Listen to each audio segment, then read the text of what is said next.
Hello and welcome to the Capital Conversation with me, Michael Hayman. Now, my guest today is Laura Winningham, the force behind City Harvest. Its mission is to get surplus food to the 1 in 8 people in Britain who go hungry every day. It's fighting a rising tide of food waste and has rescued more than 2 million meals that would have otherwise been destined for the bin. City Harvest is banging on the doors of businesses, calling out to them to get stuck into the fight against hunger in the capital.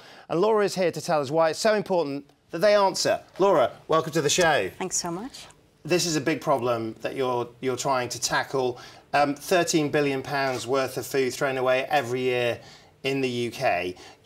When numbers are this big, how do you get people to really understand that in terms of reference points to their own lives? Yeah, well, a lot of the waste starts in the home. So we're trying to get food from businesses, but in your own home, I'm sure you probably throw some food away each day. So it's starting small. It's starting in small bites, no pun intended. Yeah. So when it gets on a larger scale, supermarkets, businesses, producers, manufacturers, there are large amounts of food being thrown out every day, and much of it is good quality, safe, edible, in-date food. I mean, and typically, I mean, this is going on in supermarkets all over London, all over the city, every day, huge sort of mountains of food just going to waste, is it? Tremendous amounts of food. And when you look at the practical things that can be done with that food, when you look at the things that can be done to avoid that waste, what are the sorts of innovations that the business is doing to actually get better, and what are you advising them on? Well, inevitably in the food world, there is waste each day. Supermarkets have to keep enough food on the shelves so that when people come in, there is food. What we're about is using the food wisely if there's any surplus. Of course, they should reduce any waste where they can, but if there's leftover food, it should be delivered to people, and that's where City Harvest comes in, because before we started in London, there wasn't a last-mile food redistributor that's collecting short-life food that would perish and needs to get to people in need. And you've been campaigning on everything from a more responsible attitude, but then quite practical things like not reducing prices at the last minute in supermarkets and having a slightly more sort of responsible view to how that food is ultimately used. Exactly. We speak to most of the retailers in the city, and we work with them on trying to find the most reasonable ways that work for them and ways that enable us to collect the food at a reasonable time and get them to people before they expire. But the problem is getting worse. It's not even though there's more awareness about it, presumably it's not something that we're seeing a receding tide, or is it? Well, no. I mean, supermarkets are getting a little better, but we pick up from all kinds of businesses. It could be any business. So we pick up from film shoots, photo shoots, small businesses. It could be a small bakery. As long as they're on the routes where our 8 vans circle around London, we can pick up. Right. So that's how it works. You're consistently on the lookout. So this is what everything from posh parties to supermarket shelves. Yeah, as long as the food is safe and has been handled correctly, we can collect it. We'll move on to the actual organisation in a moment. But when you think about food waste in terms of where does the responsibility lie? Is it with business? Is it with supermarkets? Is it with governments? Or is it with us as people in terms of our relationship with food? Well, yes. So it starts in the home. I've gotten better. I think other people have, because there have been lots of campaigns about it. So it does start in the home. Unfortunately, right now the government has incentives for businesses to get food to anaerobic digestion rather than redistributed to people. So anaerobic digestion for the viewer is? Converting food into energy. Right. It's not as bad as sending the food to landfill where it decomposes and causes greenhouse gases. So in a sense it is better, but if the food is still edible, it really should be going to people. But if it's cheaper for the food businesses to pack up the food and send it to anaerobic digestion, they'll do that. They're businesses. So those incentives need to be eliminated. There needs to be a level playing field. And a tip, if somebody's watching this at home right now, they're inspired to make a difference, what's the first thing you tell them to do? What could I do now in terms of my daily life to be more responsible with food? Well, when you see those specials, buy 3 for 2, don't buy them. You're bringing them home. Don't buy 3 for 2. I hope there aren't any supermarket ads coming on in the exactly. at the break. No, but you know, buy the right amounts for family, and that's what I've done personally. Okay, I've changed. So that's one half of the equation. Yes. That's the waste. Tell us about the hunger. Tell us about the people this food goes to. Yeah, the number of hungry people in London is growing. So it's one of the wealthiest cities in the world, but food poverty is growing. So you might think that means the homeless on the street that you pass by. It's actually the working poor. These are people who have jobs, they have homes, they have families, but at the end of the month, they've run out of money. They can't pay for heating the rest of their bills and buy food. So they're cutting down on meals so their kids can eat. They're going to many of the community programs to which we deliver. So we deliver. I mean, you've made a phenomenal contribution to this. Over 2 million meals that you've managed to serve. I mean, it's a double-edged sword, this, right? I mean, on the one hand, phenomenal contribution from an organisation like yours, but also the sense that, as you say, a wealthy city like this can't look after itself, it actually needs that kind of service. What do you think that says about consumerism? What do you think that says about care in the capital for this audience, for these people? Yeah, well, I should say there is always waste related to businesses, so that waste should get to people. So whether or not the numbers are rising, there still will be waste. But yeah, there's many reasons why the numbers are increasing. Food banks we go to say that in the last year the numbers are up 69%. That's just Hammersmith and Fulham Food Bank. That's locally. There are charities around here, walking distance of where we're sitting, and they're seeing more and more people. And when you speak with policymakers, when you speak with other people that are trying to address this challenge, this issue, this problem, is there any sense that this might get better, or is this about managing a problem that's getting ever worse? Well, I think a lot of it has to do with, I keep hearing, universal credit. It's leaving a lot of people at the end of the month without funds. So that seems to be the problem. That's what I'm hearing. We're a charity of charities. We pick up food. We bring it to 200 charities. So that is the word that I hear on the street. They're flooded with people who've run out of funds by the end of the month. So tell us about City Harvest. I mean, are you a kind of like Amazon for this? I mean, you're collecting in and distributing out in terms of, I mean, tell us a bit about the business model. Yeah, it's extremely complex. So we have an unknown amount of food each day. And because of that, we're going to certain charities each day, but we don't know where we're going to bring them. So we have two sides of the equation. So it's a massive supply chain challenge there. It's a massive. People from the industry come in and say, how on earth are you doing it? It's extremely complex. We do it because we have a really passionate team. A lot of the members of the City Harvest team have experienced hunger, homelessness, have eaten at the programs that we deliver to. So you have to feel the passion, but in terms of the knowledge that you need, and they have the knowledge, because presumably you're racing against the clock here. You've got food that is going to be sort of not fit for human consumption in a very short period of time. It is a race against the clock each day. So, so this team has to be knowledgeable about food handling, and empathize with the community.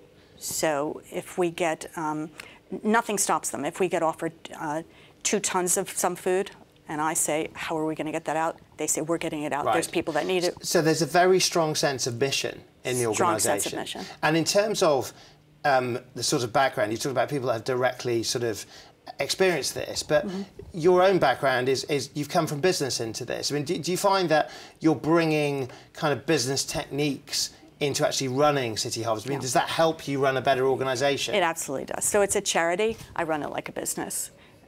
It's very efficient. We're very responsive. We're about customer service because we're serving food businesses. They're our customers. The charities, we need to get them food. We need to get them the right food at the right time.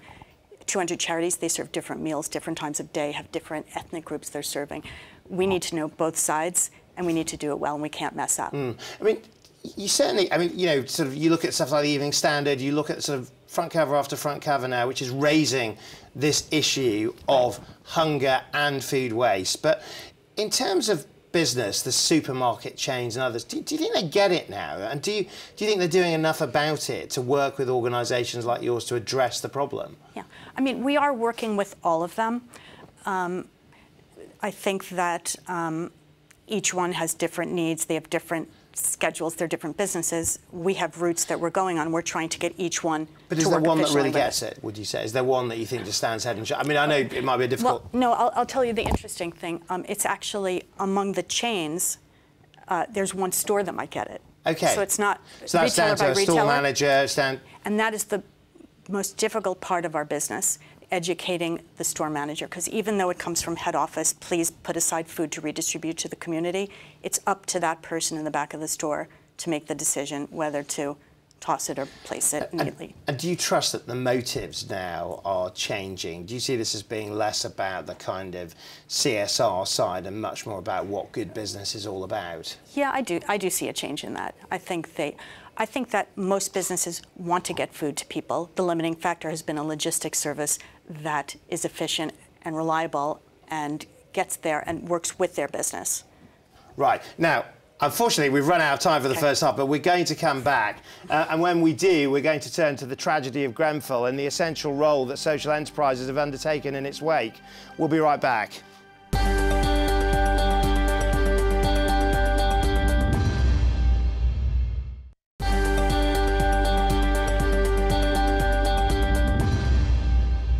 Welcome back. My guest today is City Harvest Chief Executive Laura Winningham. Now, Laura, City Harvest was the first food charity on the scene during the Grenfell Tower fire tragedy, and it's involved in the relief project. Tell us a little more about that involvement, because it's a very personal story for you and your team, isn't it? Yeah, well, City Harvest was founded in West London, so when we saw the towers burning, we knew that the people that we distribute food to each day were going to be affected. So we packed up a van in the morning. The towers were still burning. We knew there would be people that were displaced. They led us through the police lines, and we brought breakfast to the couple of churches right nearby that we knew were taking people. And it was very, very, it was disturbing. The towers were in the background burning, and the people helping us unload the van of food had family members. No, it must have been terrible, traumatic. I mean, there was a real sense that the social enterprises and the charities really were, they had their act together on this. They were the first on the scene doing things, organisations like your own. Yeah, for months after. So we fed most of the survivors for days, and we still continue to bring food to community programs that sprung up because of Grenfell. 17 tons of donations arrived in our depot in Acton within 24 hours. We were filled floor to ceiling. People drove to our depot from all over the UK, brought food. So a phenomenal response from your team, from people, from businesses. Do you get a sense that government has just lent too heavily, though, on organisations like your own to be this respondent in this instant, and indeed in other situations? I mean, shouldn't it essentially be there to solve society's problems? Or do organisations like yours now represent the future of how we solve our troubles? Well, I think there's a middle ground. I think in the Grenfell situation, there didn't seem to be much coordination. So there were donations coming in from all over. No one knew where to bring them. So there clearly needs to be more government involvement. Did you feel disappointed by them? It was disappointing, and it was confusing. We were getting furniture. We're a food rescue organization, so we were trying to make decisions on our feet in a really difficult situation. And here we are. Well, then 2017. I mean, a sense that actually a modern society feeling that underprepared. I mean, when you look though in terms of sort of things to take from that, the social enterprise scene really did step up, and the sort of organisations you work with every day seem to be extremely vibrant parts of our capital city. Tell us a little bit about some of them. Yeah. So I think what motivates my team are the heroes we see at the charities around London that have started these programs. They could be soup kitchens serving 200 people a day, or someone in a church basement serving a meal to refugees. We had the Brixton Soup Kitchen founders on the show. I mean, they were terrific. Are they all like they're all like Solomon and Mohammed? They're characters. They're people that are passionate. They've created something. They take it very personally. They're empathetic, and they're just local heroes. They're making this hyper-local impact. And we picked up from the Chelsea Flower Show a few weeks ago. We got beautiful food. Right next to the Chelsea Flower Show in Chelsea is a hidden food bank. It's a term you might not know. I mean, it's not a formal food bank. It's just people who know that there's hunger in the community, and they start them independently. And they, that's where we brought a lot of the... So how do people find you? Well, so if I'm a charity thinking I'd love to find a Laura and her City Harvest team, what's the... So much of it is word of mouth. Word of We are mouth, so right. deeply ingrained in the community, and as I said, my drivers, the people that are out every day, have connections in the community. We go very deep, and that our drivers are more than drivers because they have to make the decisions about where the food goes. So they're empowered? They're empowered. We have no turnover. So in most food businesses, you have a lot of turnover amongst drivers. Our drivers love working at City Harvest. They're heroes each day. When our vans drive up, people are so happy to see them. I mean, it really feels when you read the sort of the background to what you've achieved is this whole idea of this organisational ethic, entrepreneurial ethic, whatever you might describe it as. But there is something, there's X factor here. And if you were to advise other social enterprises about how they get it right, what are the top couple of things that actually have helped create the organisation that you are now running? Yeah. Well, you do have to have an entrepreneurial spirit to start something like this, because it is challenging. So you have to, it has to be a team of people who are very perseverant. And the things they need to know are that, it matters, and if you gather around you people who really... So they're inspired, motivated, yes. And that's part of your ability to explain the mission, presumably, Yep. and then galvanise that. Yep, and they're empowered. Right. I mean, your background is fascinating. I mean, from Wall Street to food waste. I mean, what was the trigger for you personally to give up a highly lucrative career in the world of finance and actually say, you know what, I'm going to go and campaign for something that I really feel passionate about? Was there a moment? Well, I was always interested in food waste. So I've lived several places and several cities, and they all seem to have food rescue organizations. When I moved to London, I noticed that there was no one working this last mile. So one thing is to see a need and to fill it. Why is that? Do you think, is this a more unkind place? Is it a different place? Why? I know that the original idea, you were inspired by an organisation in New York. Why would New York get it right and we wouldn't? Well, actually, it just takes one person to start it, and just like, myself and my friends started it here in London, someone started it in New York 35 years ago, and someone started it in Australia 15 years ago. It really just takes one person to start doing it. Right. So you are that one person in this instance. So in terms of what inspires you to become the activist, to say the day job is no longer enough for me, what's the trigger? What should other people that are watching this show right now be looking to in terms of themselves to spot the signals? Well, there comes a point where you really want to make a difference. You want to do something with a purpose. And you still want a challenge, though. So working on Wall Street is a challenge. It's exciting. But when you do something like this, where every day is different and there are, groundbreaking things happening every day, it's just as exciting. But I suppose the question I ask is, you could do this from one vantage point, which is as a wealthy person in that sort of rarefied community. Presumably you could give great wealth to that problem. You've chosen to roll up your sleeves and become an activist. Why give up that side? What sort of triggers that kind of pretty radical move, pretty radical shake-up? Well, it's a good question. But I think I always wanted to do something entrepreneurial. And at this point, I felt I could combine doing something entrepreneurial and doing something to help at the same time. So it fit both interests of mine. Right. Do you believe that? There's a big debate about business as a force for good, a force for change in the community. I mean, now you're looking at it from the other side, and you look at the actions of tech firms, financial services firms, supermarkets and others. Do you believe in the power of business to address the issue of hunger? Yeah, I do. I think that things are changing, and I'm meeting there are a lot of people in the food rescue space now. I'm not the only one doing it. There's a lot of people that we're collaborating with. So there's more activism? there's more activism and people trying to come up with creative ways of dealing with it all over the world, in every city. It's a hot topic, and if one person starts doing it and the campaign begins, other people do jump in. Is there a generational consideration here? Do you think things are changing in terms of outlook, different sort of social perspectives? Absolutely. I think people now are so much more focused. Again, I said it starts in the home. People in their 20s and 30s now behave very differently in terms of food and not wasting it. Does that make food poverty a war that we can win? Well, there's still a growing number of people who are facing poverty.